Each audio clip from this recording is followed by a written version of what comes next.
महादेव कहते हैं कि क्यों रोता है मन का ना होने पर, जो होगा वो अच्छे के लिए ही होगा। एक रास्ता बंद होने के बाद भगवान 10 रास्ते खोलते हैं। गर्मियों के मौसम में पत्ते झड़ने के बाद भी पक्षी अपना घोंसला नहीं छोड़ते, क्योंकि वह भी जानते हैं कि फिर से बरसात होगी और पेड़ पर नए पत्ते आएंगे। जो हुआ है उसे भूलकर नई शुरुआत करो और याद रखो, जिसका कोई नहीं उसके महादेव होते हैं। लोग कहते हैं कि अपनों के आगे झुकना चाहिए, लेकिन सच बात तो ये है कि जो अपने होते हैं वह कभी झुकने नहीं देते। उस व्यक्ति के साथ संबंध जुड़ते हैं जिसके साथ हमारे कई जन्मों का रिश्ता होता है, वरना इस दुनिया की भीड़ दुनिया में कौन किसका है कोई नहीं जानता। जो प्रभु के साथ जुड़ता है उसे प्रतीक्षा अवश्य करनी पड़ती है।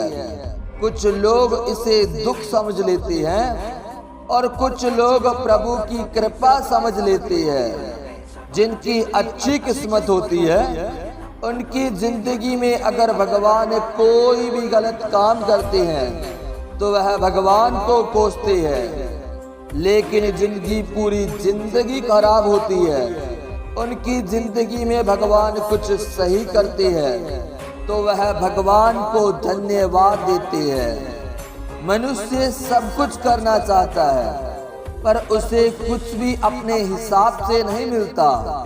आपको जो नहीं मिलता उसके पश्चात ना करो, और जो आपसे खोया है, जो आपसे अलग हुआ है, उसके लिए निराश मत होना।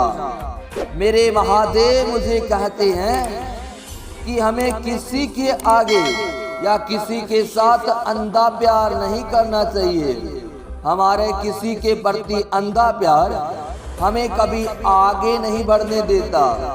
अनुमान की कल्पना है और अनुभव जिंदगी का सबक। जैसे तेल समाप्त हो जाने पर दीपक बुझ जाता है, उसी प्रकार कर्म की श्रेणी हो जाने पर भाग्य नष्ट हो जाता है। मनुष्य जन्म लेता है तो उसके पास सांस तो होती है पर कोई नाम नहीं होता, और जब मृत्यु होती है तो उसके पास नाम तो होता है पर उसके पास सांस नहीं होती। इसी सांस और नाम की बीच की यात्रा को जीवन कहते हैं। ना किसी के आभास में जियो, ना किसी के प्रभास में जियो।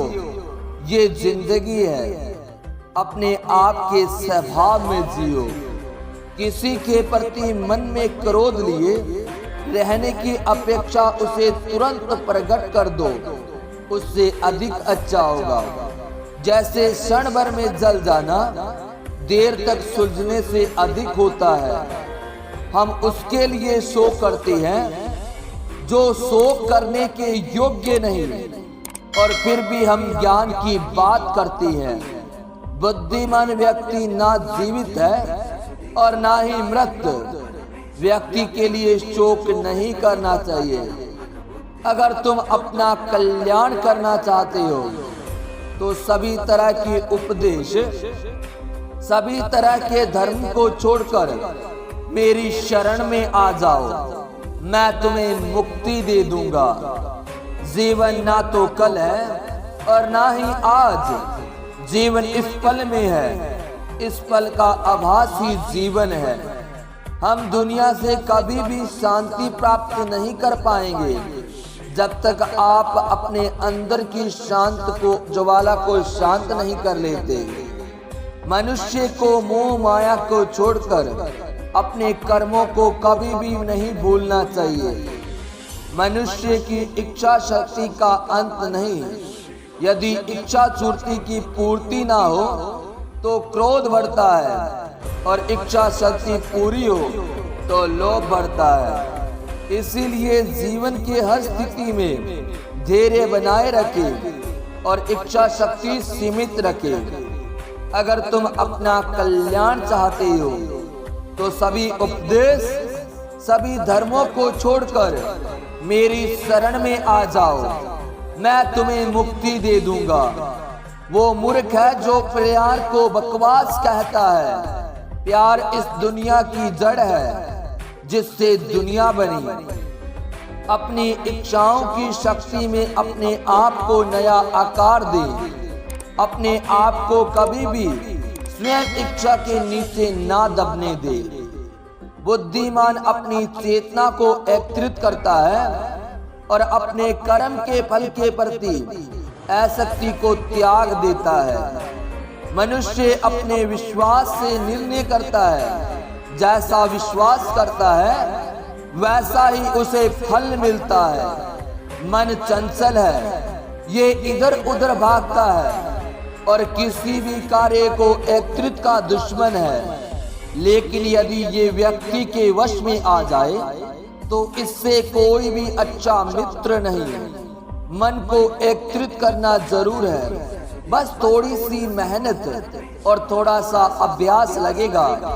मेरे महादेव मुझे कहते हैं कि तुम लोगों को हमेशा इस तरह मेहनत करनी चाहिए कि आपकी मेहनत इतनी खामोशी से हो कि कामयाबी आपको शोर मचा दे।